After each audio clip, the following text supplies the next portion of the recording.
जय माता दी दोस्तों, आप सभी का हमारे YouTube चैनल पर बहुत बहुत स्वागत है। अमोघ फलदायिनी है माँ महागौरी।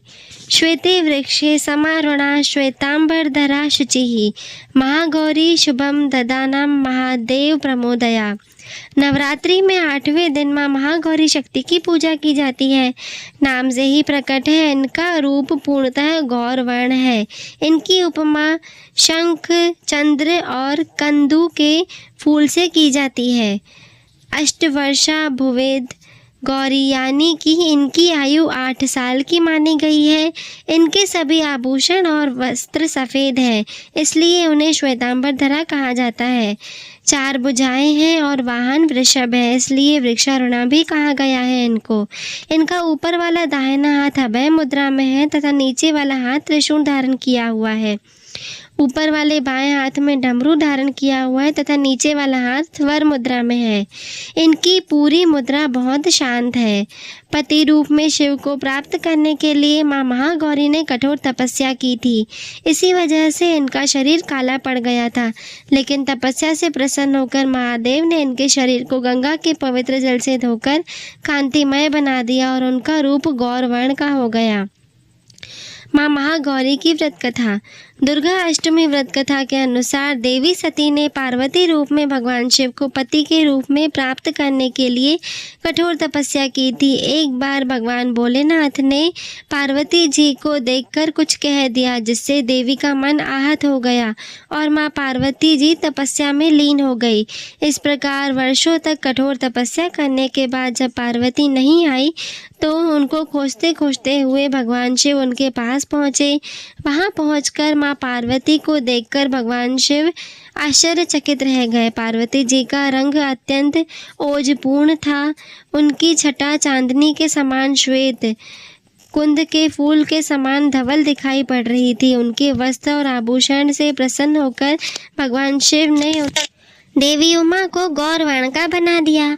दूसरी कथा के अनुसार भगवान शिव को पति के रूप में पाने के लिए देवी ने कठोर तपस्या की थी, जिससे उनका शरीर काला पड़ गया। देवी की तपस्या से प्रसन्न होकर भगवान ने उन्हें स्वीकार कर लिया और शिव जी उनके शरीर को गंगा जल से धोते हैं। तब देवी अत्यंत गौर वर्ण की हो जाती हैं और तभी से उनका नाम गौरी पड़ा। माँ महागौरी रूप में देवी करुणामय, स्नेहमय, शांत और मृदंग दिखती हैं। देवी के इस रूप की प्रार्थना करते हुए देव और ऋषिगण कहते हैं, सर्व मंगल मांगल्ये शिवे सर्वार्थ साधिके शरण्ये त्र्यंबके गौरी नारायणी नमोस्तुते। एक कथा और भी प्रचलित है। एक सिंह काफ़ी भूखा था। जब वो भोजन की तलाश में वहाँ पहुँचा जहाँ देवी उमा तपस्या कर रही थी, देवी को देखकर सिंह की भूख और बढ़ गई, परंतु वह देवी की तपस्या से उठने का इंतजार करते हुए वहीं बैठ गया। बस इंतजार में वह काफ़ी कमज़ोर हो गया। देवी जब तप से उठी तो सिंह की दशा देखकर उन्हें उस पर दया आ गई और माँ ने उन्हें अपनी सवारी बना लेती है। माँ का एक सवारी बैल है और दूसरा सिंह है।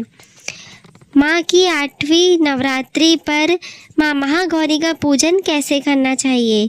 माँ महागौरी के पूजन के लिए प्रातःकाल जल्दी उठकर व्रत और पूजा का संकल्प लें। घर से किसी स्वच्छ स्थान पर पूजा के लिए एक चौकी स्थापित करें। इस चौकी पर देवी माँ महागौरी की तस्वीर स्थापित करें। चित्र के समक्ष शुद्ध घी का दीपक प्रज्वलित करें और देवी को कुमकुम से तिलक करें। देवी के चित्र पर फूलों की माला अर्पित करें। इसके पश्चात अबीर, गुलाल, हल्दी, मेहंदी, चावल आदि सामग्री को उनके समक्ष रखें। माँ महागौरी को नारियल की मिठाई प्रस्तुत करें और अंत में देवी के मंत्रों का जाप कर पूजन संपन्न करें। माँ महागौरी का मंत्र है ओम देवी महागौर्यै नमः और माँ का पूजन मंत्र है या देवी सर्वभूतेषु माँ महागौरी रूपेण संस्थिता नमस्तस्यै नमस्तस्यै नमस्तस्यै नमो नमः। ऐसी और भी इन्फॉर्मेटिव वीडियोस के लिए आप हमारे चैनल से इसी प्रकार जुड़े रहें। हमारे चैनल को लाइक, शेयर और सब्सक्राइब करना बिल्कुल भी ना भूलें। धन्यवाद।